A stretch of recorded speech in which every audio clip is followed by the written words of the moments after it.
Welcome, welcome, welcome. Sorry, I'm a couple minutes late. We're gonna blame it on the technology. That's because technology can't defend itself, so that's what we're doing. Let me bring up my feeds and then I'll tell you all. I didn't say y'all, you all, what we're doing tonight. Actually, although our guests could say y'all and be legit about it. All right, let me pull up Featherweight Doctor. How's everybody doing tonight? I have had a very busy day. I have a feeling this is just what life is going to be like under these new, parameters, if you will. It is a little crazy around here right now. I think because the word is getting out about the move and the new store. Everybody is in panic mode that they've been sitting on things that they want me to take care of here in the Northwest, and now I'm going to be gone, and so everybody's like, "Yikes! Our time is limited. Inundate her with machines." Good thing I like them so much. Good thing. All right, so I see my feeds. I see I'm up on YouTube and I'm up on Facebook. I'm going to say hi to a few people. If you're just joining me for the first time tonight, what tonight is my that's not grammatically correct. I apologize. My mind's all over the place. Tonight is a show that is basically dedicated to celebrate you, the viewers. I'm calling it Featherweight Stories. There are so many wonderful acquisition stories, how people got interested in featherweights, how they found this wonderful online community. And so I really wanted to highlight some of the ones. And tonight's is actually kind of funny, which is exactly why I invited Miss Leighanne to be on. So I'm going to actually bring her on. I'm going to say hi to some friends, and then we're going to get going. So everybody, let me introduce you to Leighanne. Oh, wait. Good Lord, Darlene. I'm not ready. Nope, that's not what I want. I'm so sorry. See, you shouldn't give me technology. All right, here is Miss Leighanne K. Welcome. Thanks so much for joining us. Thanks for having me. All right, let's say hi to some friends real quick, and then we're gonna get going. So over on YouTube, hi Evil Twin Denise. Thanks for joining us tonight. Missy's here from Redmond, and Elizabeth is on from Indiana. Hi, hi, hi. All right, I am quite sure Polly is trying to jump on. Hi, Susan from Ohio. And let's go back to the beginning here. So I have Linda's on, Judy P's on, Terry's on. Hello, hello. Linda's on, Kathy's on from Huntsville, Texas. Hi, hi, hi. Gwen's on from Minnesota. Jennifer's on from Verde down in outside of Reno. Franny's on. Hi, Franny. Debbie's on from hot Kentucky. Notice how she said two hots and not one hot. Becky's on from Kennedale, Texas. Angel's on. Angel, are you also still on? No, you got home from your vacation. That's right. Marsha's on from Indiana. Cindy's on from New York. Hi, Cindy Black from New York. Kim's on vacationing in, how do you say this? Adisto Island.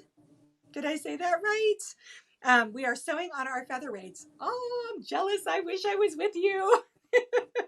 Bonnie's on. Miss Quilt As You Go. Lawrence is on. Hi. Lisa's on from Connecticut.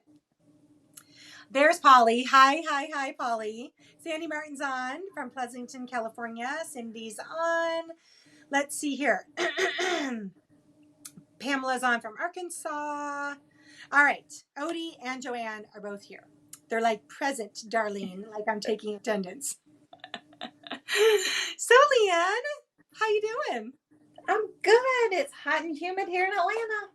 Well, so you are in Atlanta. I wasn't quite sure. Well, I'm just north of Atlanta in Kennesaw.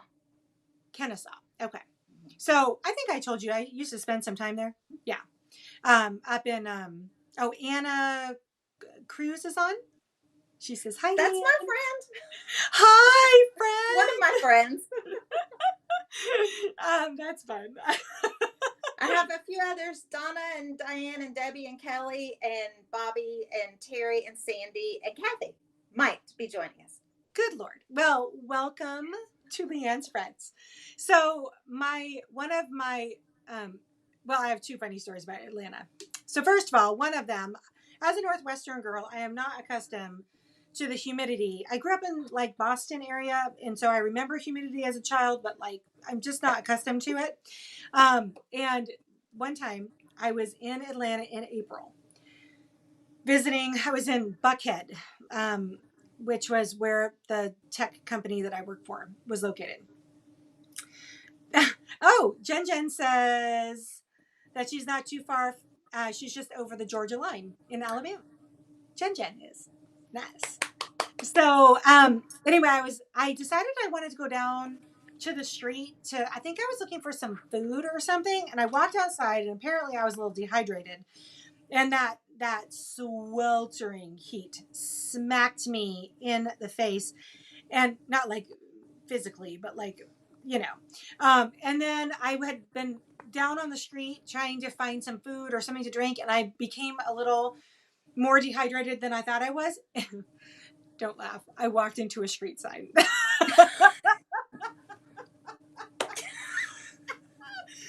What in the heck was the street sign doing that low, that I'm a 5'8" woman? I mean, I'm tall, but I'm not like, why in the world was the street sign so low that I walked into it? I No saw clue. stars. That's how hard I walked into it. Crazy, crazy. And then my other rather random story about living or visiting Atlanta. So I had both my babies while I was working for this telecommunications company, and so both times I had to go pregnant, and I had to get like a doctor's note to be able to get on a plane. And the first time, I believe it was with my son, I was there and I started going into preterm labor. I was like 24 weeks along. I had problems with both, hanging on to both babies till I was, full term. In fact, Ray was like a 31-week preemie, and Cole was a 36-week preemie. But this was with Cole. So I had a corporate dinner at this really fancy house, and I wasn't feeling good. I wasn't feeling good anyway. And then I saw that creme brulee was on the menu, and I love creme brulee. Like, if creme brulee is on the menu, I am ordering it. Like, it might actually be like my dinner and not my dessert. And so I ordered it, and it was mint creme brulee. What in the heck? It was like legit toothpaste in a ramekin. And I took one. I didn't realize it was mint. I just saw that it was this beautiful color green. And I was like, ooh, what kind of creme brulee is this? And I took a bite, and it tasted like I took a bite of toothpaste. And I felt the baby just like, whoa, like my whole stomach just went, whoa, and I was like, oh. And so I, anyway, that was enough to start the contractions. And so my husband is 3,000 miles away from me in Seattle. And I am my boss, who had a wife who was either pregnant also or recently pregnant. So he was like extra like on alert because, he had just experienced this with his wife. I think it's in my purse. Anyway, and so he was like, oh my gosh. So I called my doctor. They told me to go to labor and delivery. So they checked me in. And all I remember is I was so delirious from all of the stuff. I'm with you about creme brulee, but not mint.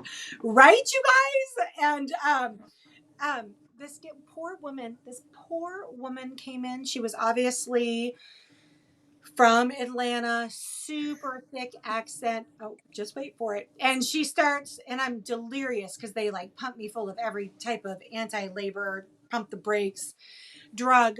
And she starts talking to me, and I genuinely could not understand one word she was saying. Like, to the point where I was like, she'd say it with this really thick southern drawl, and I was like, ma'am, I'm so sorry, I can't understand you. And then she tried to say it again, and I'm like, I am not trying to be rude here, but it sounds like you are not speaking my language.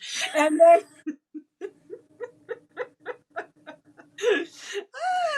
So bad. I was so bad. My poor husband, he was freaking out. They only kept me overnight, thank goodness, and then let me go home. Actually, I think they kept me for a few days now that I think about it, because my husband, if he would have known how to get to me, he would have been there. It had to be with the first baby, because he was all on high alert with the first baby. Yeah. So enough about me. We are here for you. So tell us about your featherweights. How many do you have? An addiction. You have an addiction. I do.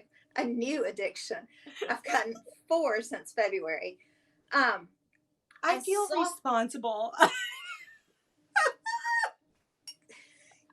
for the most expensive one. She's the most beautiful too, I'm sure. She is. And my husband loves her. It's so funny. He comes in, he's like, she doesn't have a scratch, does she? Oh, good Lord. So, you have to use her. You can't just... Okay. I did. I took her the day I got her. The next day we went to North Carolina to my father-in-law's for vacation. So I took her with me. Okay. And I did sew on her. Okay, good. So, no, we took a Lori Holt Club class. She was making the cottage quilt. Nice. And I have a group of friends. Hi, Muriel, if you're watching, she teaches the class. That we were in there with, and there was this lady that had this beautiful, black, shiny, old, antique-looking machine. And I was like, wow. Okay, but I grew up, my grandmother was a seamstress. Okay. My mother sewed. I'm a maker at heart, so I like to make all things.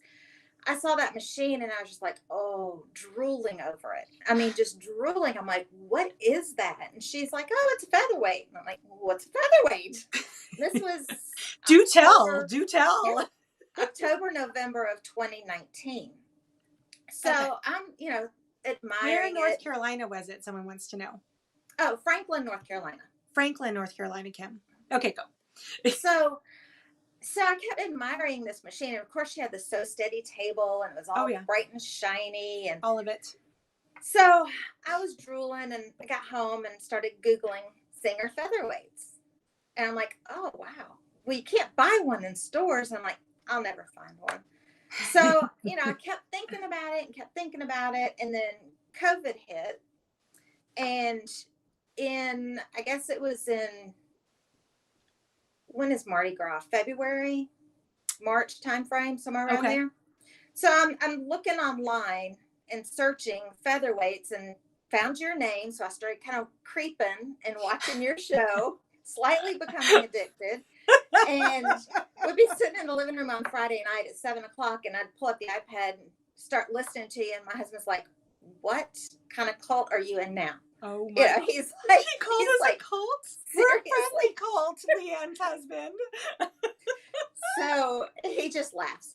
So anyway, so I went, I had made a bunch of face masks for a Cajun restaurant for Mardi Gras. Okay. And they paid me rather well to make these face masks. And so I had a little change in my pocket, and I walked down the street to an antique store that I'd never been in. And I walked in, kind of browsing around, and I asked the guy, I was like, you don't have any Singer featherweights, do you? And he's like, yeah, I think there's a couple downstairs. I couldn't get downstairs fast enough. And then he said, well, I think there's 2 downstairs, and one of them, I think she's sent off to auction. But, just go have a look. So I get down there, and there she is, sitting on the table. I know nothing about featherweights. Nothing to look for. I had you clearly had not watched Featherweight University. I told you what to look for. I had not. And so I'm looking at it, and I called my husband, and I sent him pictures, and I'm like, I really want this machine. He's like, well, you've got cash. Just, if you want it, buy it. And I was like, use your money. Yeah, this is my money. I was like, I don't know. Should I not? So, I didn't even plug it in. I just kind of looked at it, and I walked upstairs. It had a little sticker on the top of it. Yeah. And it had the price on it. And so I walked upstairs, and I was talking to the guy that was at the front desk. And I was like, well, you said that there were 2. Where's the other one? And he's like, oh, she took it to auction. It was like $150 less than the one that was downstairs. And I was like, well, if you'll sell me the one in the basement for that price, I'll take it. Yeah. And he's like, I doubt she'll do it, but I'll call her anyway. I'm kind of obligated to. I said, okay. So he calls her and she's like, yeah, okay, I'll take it. And if she gives you cash, we won't even charge you tax on it. Oh, la la I could, la, IRS not listening. right, exactly. So I couldn't, I ran downstairs, put it all in the box, and I took it upstairs. Didn't look for a bobbin case, didn't look for a Then foot, you could have didn't look for been anything. taken for such a ride. I know, but I wasn't because it Dang. really was not expensive. So, in fact, it was rather cheap, I think.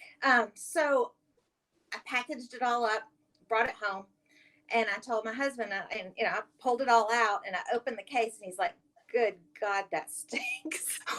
It's the most horrific smell you've ever smelled. So I took it out of the case and I sat it out I'm on the familiar kitchen with the table. smell. Oh yeah, I know you are. Took lots of pictures of it, sent it to my friends, Yeah. and looked at it. What's Like, her name? her name is Henrietta. The Oh, I name love of the that. restaurant was Henry's. So I named her Henrietta after them. And she is a 1948. Nice. Yeah, 1948, October 1948. That's awesome. And so I didn't sew on her. I was afraid to do anything. So Yeah. again, I I started get it.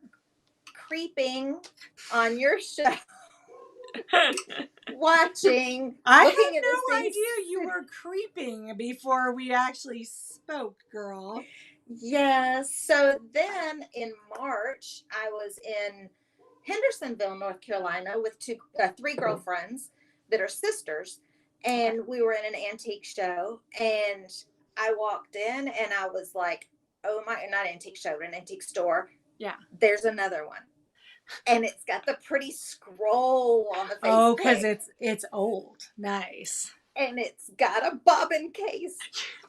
So I called my husband and I'm like, score. I just saved $80 on a bobbin case. And he's like, and how much is the machine? Like, but I'm saving you $80 for a bobbin case. And I called my friend Terry, who was at our sewing club with a couple of people who have featherweights. Okay. And so I was talking to them and they were asking, I told them what the price was. And they're like, you need to get it. So that's where I got my second one. And you're apparently in good company. Kelly Perry over on YouTube is also creeping because she wants a featherweight. See, I'm telling you. It's not like I just hand them out on the show. Little did I know that I could buy them from you. Well, right. I'm coming into the picture shortly here. Go ahead. So yes, you are. Now, so machine number I bought 2. my second one, and I get it home, and it has a bobbin case. I plugged it in, and I hit the go button, and it runs.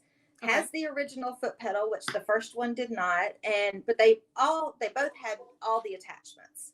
Nice. So I'm like, okay, now I need to do something with these.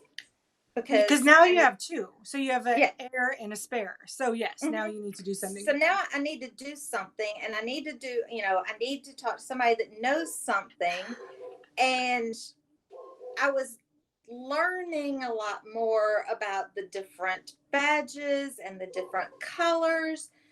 And that's when I decided I thought I needed a white one.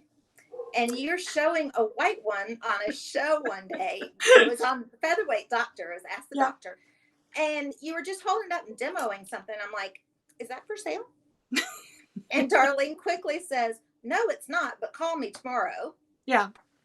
So I called the next day and I'm like, okay, tell me what you got. And you said, you don't want to buy this machine?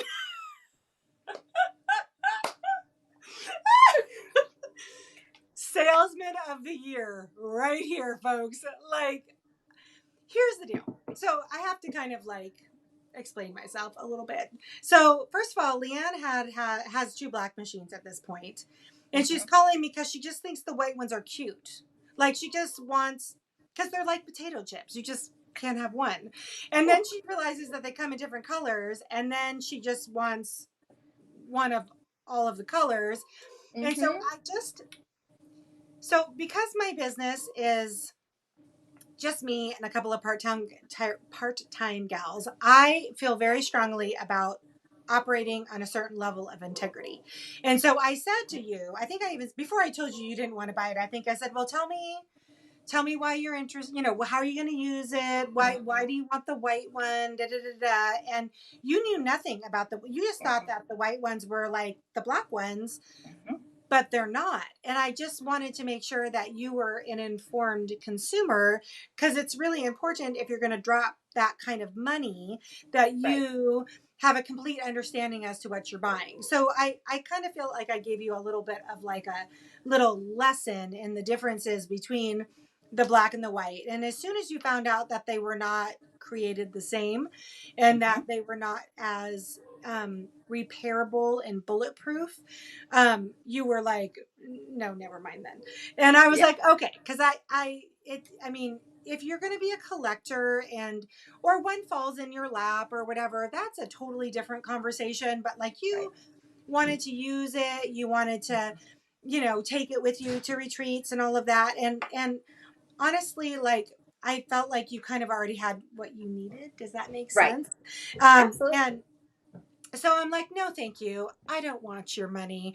And you were like, wait, but can I take a class? Exactly. So yeah, that's exactly how we got to know each other. So you joined me in one of my maintenance classes, my virtual maintenance classes, which were so well attended last year because of the shutdowns, and you got a real solid education at that point, spending 4 hours with me on camera.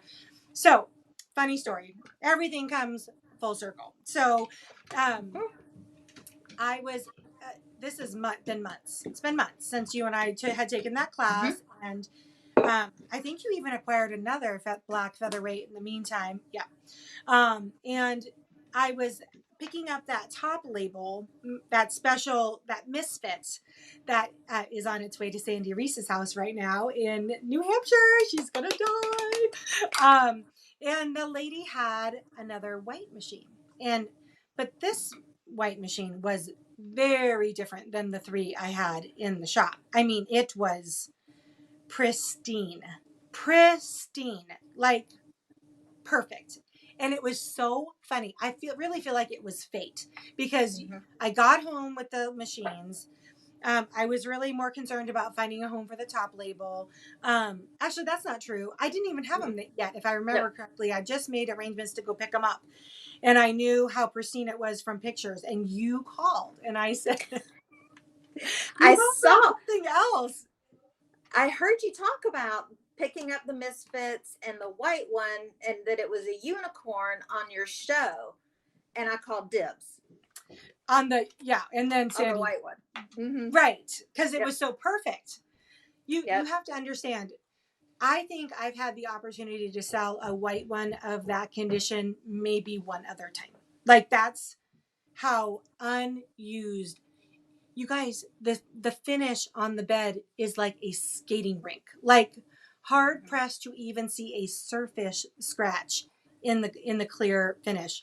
So you were like, and then you got your husband on board. Totally. This is a late anniversary present. Late anniversary, early birthday, happy anniversary for everything for the next 5 years. No, I'm kidding. But he's a collector, so he understands the value of things. Yeah, I mean, it's true. I can't tell you how many hundreds of baseball cards I have in the basement. So, I'm sure they're worth $1 million. Did you ever watch that show, Everything But the House? I think it's called. It's on HGTV. I'm like a total HGTV like nut. But it's with the Laura chick from Flea Market Flip. She's the so I think it's called Everything But the House. And what it is a show about people who like have acquired like a relative's home, or maybe it was like a beloved parent, and the parent was a bit of a collector, and now they're done with the stuff, they're done with the house, and they want to forward the stuff on. And the idea of the show, which I think is rather genius, to be perfectly honest with you, is they put up an online auction. So it's like having an estate dealer come into your house. They come pick everything up. they go back to their shop, they photograph everything, and then they let the auction go live. But it's really cool. Why did I start on the story? But it's really cool because baseball cards. That's why. Because Yep. this one episode, it was a mom with like a grown son, and they had the house, and they wanted to clear the house out. It's amazing. Hi, Bernadette in Ontario. It's amazing how much some of that like junk was worth. He had baseball cards like that he had collected since this guy was in his 40s. Like the son was in his 40s, and it was amazing. Like thousands of dollars on like some of his cards were the pretty special collectible ones. Mm-hmm. So anyway, it was cool to watch. If you haven't checked out the show, it's really cool. You are flabbergasted at what things sell for. Flabbergasted. Oh yeah. Oh, I'm No, not surprised. no featherweights though. I haven't No. seen any sewing stuff yet, but I actually went to an estate sale because I saw one in a picture. Very eclectic woman down in Buckhead okay. from work one day. And I I was have like, created a little I'll be back. monster. Okay. Do I need to give you the speech? Here's the speech. Okay. You can only collect as many featherweights as you can use in 1 month. So you now have 4 featherweights. They all need to be sewn on once a month. So Okay. you can have as many little beautiful stitchers as you want, but they all have to be used once a month because otherwise you have to go and do some more stuff. If they sit for longer than 30 days, there's a little bit, you can't just pull, you can, but you shouldn't just pull them out and start sewing on them. So I haven't quite revoked your shopping card. Elizabeth Sowers, Mel Mitchell. I'm going to start naming names. You guys know who you are. But you're getting pretty darn close, just so you know. Okay. You have one a week, basically, at this point. Okay. So you have to leave some for other people. I know. But, I really want a school bell. I really want a tan. Well, when those machines come along, because they're so rare, right. Then you can feel good furthering the one on that you're not really as attached to, right? Like, because right. if you have 4 of them at this point, they each kind of have their own personality, and so that you probably have a favorite just because of how her cadence or her sound or her movement, and so you just wait for those more collectible ones come along, and yeah. So Carrie wants to know. Okay, Carrie wants to know their names and their dates. So we have the 48 is Henrietta. Okay, and then I have a 47. Her name is Faye. Elizabeth Sowers is on here, and I called her out, and she goes,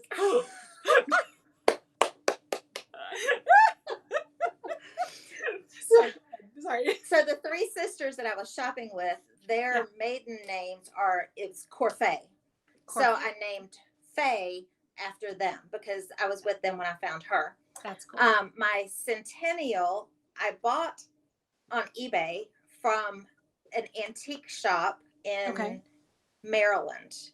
Baltimore, I think. Her name is Kelly Jo because I actually know who the owner was.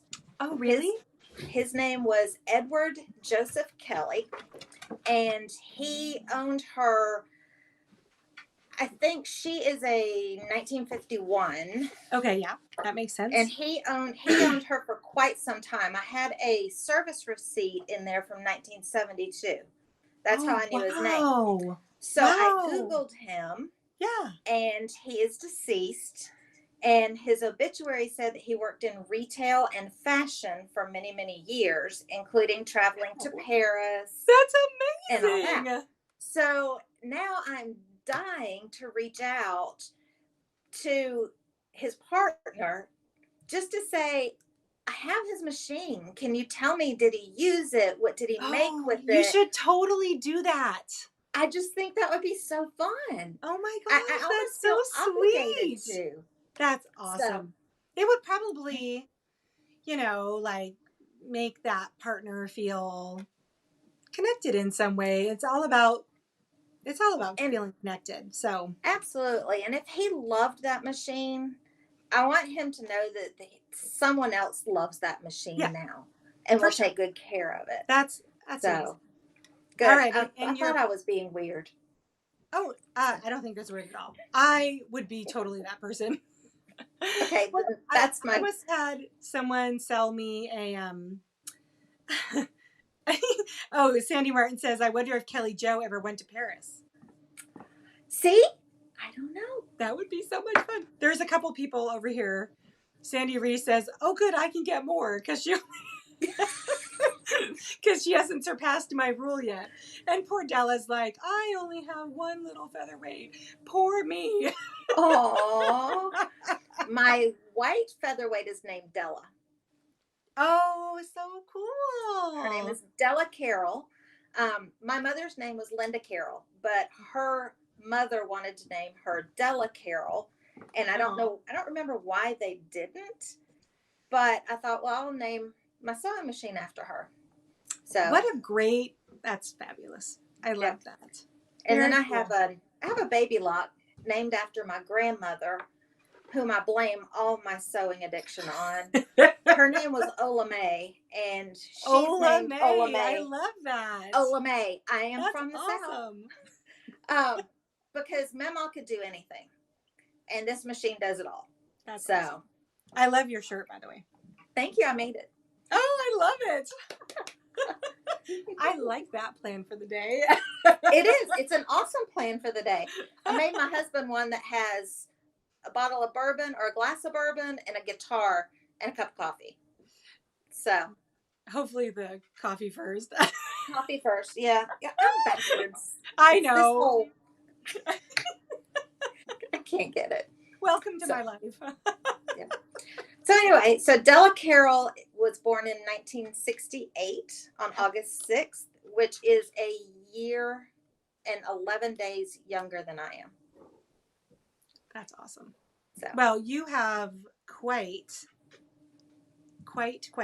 a wonderful little collection. I'm so happy to have met you and under our funny circumstances, me trying to talk you out of buying machines. And then I buy one anyway. And then I sell you one anyway. I don't know if that says more about you or me. Yes. Kathy in Texas says, I'm still good on quota. I only have two. She says 137 and 146. My mother bought both. So the 37 is Little Mother. That's what she calls her. And the 46 is Sir John, because mom and son had a deal. Jen says she only has one too, but I'm always looking. Not readily available around here. I lucked out today, folks. I walked into an antique store because someone had told me a few days ago that there was a featherweight in one of the booths. Didn't tell me which antique store. Wasn't the first one I went in. And I found a Centennial at a shop today, and then It was a very reasonable price. But it was missing the bobbin casing, and I was like, oh, this makes sense because I'm going to have to find a bobbin casing for her. And then I asked, and they had the bobbin casing. Like, couldn't hand my credit card. It was like you trying to race downstairs. Couldn't get there fast enough. And I felt like I was robbing the store. You know, I'm like, have it under my arm, and I'm like, who's around? So there's going to be a Centennial on the website soon, but you already have one, so. Yes, and I already serviced her. Kelly Jo sews perfectly. Very cool. I need a screw. So we'll talk about that. I'll text you. Okay. So. Well, tell me what kinds of things you like to sew. Like, are you your quilter, your sewist? I do a lot of quilt tops. I haven't branched into quilting yet. I really wanted to take your class this week on beginning machine quilting, but I'm taking my son to college next Friday, and it's I just didn't feel like I could give it the attention I needed. Are you okay? So far. Okay. I have my moments. I'm taking him 3.5 hours away. It's my baby, and I'm dropping him off. I totally get it. So. What's wrong, hon? Okay. I told you the funny story about my kid, right? Did I tell you guys about Cole? About the grocery cart story? Did I tell you about that? No. Oh my gosh. I don't think so. Okay. So you're over 18. You shouldn't have to have me sign this. Okay. Sorry, Ray's interrupting. Okay. So my son, we've put him on a plane 2 months after he graduated high school to go to a prestigious internship in Hawaii. We didn't know that he was going to fall in love with it and want to stay forever and ever and live 2,500 miles away from his mother. But that's neither here nor there. So I knew for the months leading up to him going to Hawaii that I needed to prepare him because he was going to be on his own for the first time, living a really far distance from us. And so I was commiserating with another mom one day in the ballet studio. This is so funny. And I was telling her about how I'm teaching him to cook and, do he was already doing his own laundry, but just budgeting and, whatever. So she tells me about her son. She took her son to Brigham Young. This was when we lived in Arizona, and dropped him off at school. And she said she was like someone's at the front door. Can you go see who that is? Okay. 11/19/75. Anyway, so 11/19/75 is my birthday.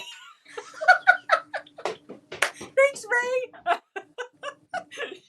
She's filling a form out. Anyway, so she tells me that she was bugged because he basically just wanted her to go. And she was like trying to like get his little apartment set up and like take him to the grocery store and get him some food so that he could feed himself. And you could tell he was Cece said he was just disinterested in anything she was saying. So she's like, all right, bye. And she, heads out of Salt Lake. I think Brigham Young's in Salt Lake, heads back into the Valley of Phoenix. And then she said, you are going to die. You are going to die. I dare you to have this conversation with your son. She said that about 2 weeks later, her son called her. And he goes, hey, Mom. Goodbye, I love you. I'm standing in the grocery store in front of the ground beef. Do I want to buy the ground beef? And she's like, yes, you want to buy the ground beef. I can't believe I haven't told you guys this yet. It was freaking hilarious.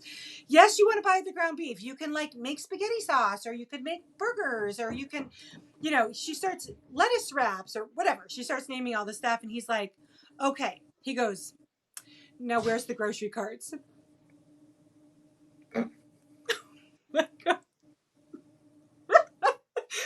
Bless their hearts. Bless their hearts. So we cried laughing in the ballet lobby for like 10 minutes because he was such a dingling that he wasn't paying attention to where the darn grocery carts are. So of course I go home. I tell my son the same story. He goes, Mom, I know where the grocery carts are. So like every time he calls and he like says he needs something and I'm like, did you lose the grocery carts again? And he just laugh all over again. Make sure your son knows where the grocery carts are. I'm pretty sure he knows where the grocery carts are, and he knows where the Cheerios and the tortillas and the top ramen, the string cheese are. That's all he eats. Yeah, Cole eats top ramen, rice. We bought him a rice steamer because he loves rice. These boys, I tell you. Becky from Kennydale puts a little picture of a shopping cart and then the crying emoji. So is this your first one to leave, or what? Where in your line? Yes. My oldest is 20. He's a sophomore this year but he's going to a local school. He graduated in May in the middle of the pandemic, and so it's just been kind of crazy for him. So, but he's hoping to get moved out. He can transfer once he gets 30 hours. Okay. So he's hoping by spring he'll be gone. So, but we never see him. I mean, he's got a girlfriend. He goes to school. He works all the time. So. I'll be thinking about you. It's hard. Cole was the first because I still have Ray at home, obviously. And it's a whole like season for us mamas. I don't know about you, but I hardly feel old enough to like be kicking him out of the house at this point. I'm not. They're not old enough to leave. I'm 19. I mean, right? So the positive thing is we drive him down and drop him off next Friday, and then we're driving an hour from the school to my niece, who is newly pregnant. So back to the sewing part of the conversation. Right. So I'm looking forward to making baby quilts. For sure. And all of that. But I've made lots of quilts. In fact, this is the same niece who told me she didn't want a knitted blanket to go to college with because Oh, it'd we be talked about her itchy. before. Yeah. And she's the first quilt I ever made. Oh, nice. So, Do yeah. they know what they're having yet, or? Not yet. They've gotten the blood work back yet, and I'm assuming they know because now it's a big debate on whether they come here and do a gender reveal or if we go there and do the gender reveal. And so it's kind of So it looks not like you have sure another quilt yet. to do. I don't care as long as I get to make something. Right. No, So that's I'm amazing. ready to go shopping for baby fabric. So Like you probably don't have anything you could use in your studio. did you ask that question? You're like, Darlene, I thought we were friends. Just thank God my husband's not in here and he's not watching. Because he'd be like flinging fabric off the shelves like no tomorrow. Are you kidding me? So I probably don't have a lot of baby fabric. Yeah. As in like these days, the young ladies, they just want like neutral stuff. And with like a pop of like a dusty pink or a pop of a dusty blue, but they want primarily like neutral colors. And I'm like, no way, Jose, I'm pulling my Tula pink out. Like if I have to yes. if I have to make Yes, a baby quilt, absolutely. I'm going to enjoy making it. Yes. So I did make an Alabama quilt. Okay. Alabama football university. I'm not a fan, but my son's baseball coach, who is like his big brother, he calls me mama. He wanted an Alabama quilt after he saw the Atlanta Falcons quilt that I made for Mason. So I made him an Alabama quilt. And then when his baby was born this past February, I made Bowen a little Alabama football quilt, actually. So I just think that's like one of the most like delightful ways you can kind of leak love on people without just, it just takes time. Like anytime someone makes something for me, it's special because they not only took time and care to do it, but then they thought about something that I would like, or something that would mean something to me. right. And so I think I think baby quilts are incredibly special. And I was gifted a lot because I was a quilter even back then when my kids were babies. And so I kept every one of them. Like every one of them, I know Absolutely. who they came from. And like, yeah, Yes. it's pretty fun. Yes, someone who might or might not be watching, might or might not be getting a quilt for her birthday that might or might not be in August. That's all I'm saying. I'm so confused. My birthday's not till November. No, just kidding. Kidding. You guys know exactly what day. I just told you what my exact birthday was. November's a great month too. Yes. Well, thanks so much for getting on camera with me and getting to know us a little better and know the group a little better. And I have some other gals are coming on over the course of the next couple weeks. I'm going to be in Idaho for the Sip and Sew on Friday. I'm going to try, not this Friday, but next Friday, I'm going to see, because we'll be there again doing another load. I'm going to try to get into my space and have my Sip and Sew from the new store. Fun. I got to talk to the landlord. I don't know if he's going to let me do it, but everybody send well wishes and prayers my way that they'll let me in the space so we can do it from the spot. So yes. I think that's the plan. I'll have to watch it after the fact. Oh, that's fine. If you can join me live, I think that's great. But if it doesn't work, it doesn't work. I totally get it. Linda Snart just came on and said, better late than never. That's me a lot of times. I totally get that. All right. Well, thank you so much, Leighanne, for sharing a bit of yourself with us. Go ahead, and if you guys are available on Friday at 4:00 Pacific, 7:00 Leighanne's time, I'll be back on for the Sip and Sew, probably from my porch on the trailer. I think that's where it's going to happen. It's supposed to be kind of hot, so I might have to do it inside if I need the air conditioning, if you know what I mean. So, all right. Thanks for joining us all. Thanks for having me. We'll talk to you soon. Bye, Leighanne. Okay. Thanks again. Bye.